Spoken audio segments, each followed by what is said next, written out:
a struggle for balance, choosing growth over the past. Our relationship wasn't always easy, and my commitment to you and our family was something you had every reason to question. We went back and forth, debating who was more important. Despite my actions, despite how things may have seemed, you and our son were always first in my heart. But I can admit now, I struggled. Even though deep inside, I always knew you and Shadi were my top priority, I found it difficult to step away from the life I had known for so long. For years, my world revolved around money, my 17th Ave family, women, and good times. It had become my everyday existence, something I had built my identity around. I wanted more, something meaningful.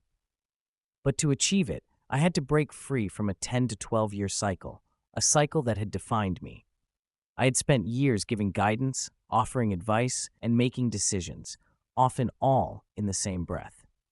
But if we were going to work, if I was going to build a life with you and our son, I knew I had to be more than the man I had been. I had to become the man I was striving to be, the man I always knew I was capable of becoming. Yet the biggest challenge wasn't knowing I had to change, it was actually transforming.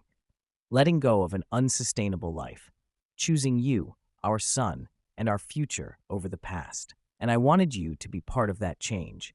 Breaking free, a journey toward change. I wanted you to be a part of my change, my escape from a life I was determined to leave behind. I knew I needed someone untouched by that world, someone with no attachments to my former life, and you were that person. At the time, I didn't realize that your mom and siblings had kept you somewhat sheltered. Their protection shielded you from the destructive influences and unhealthy behaviors that came with the complexities of street life, the very world I had been a part of.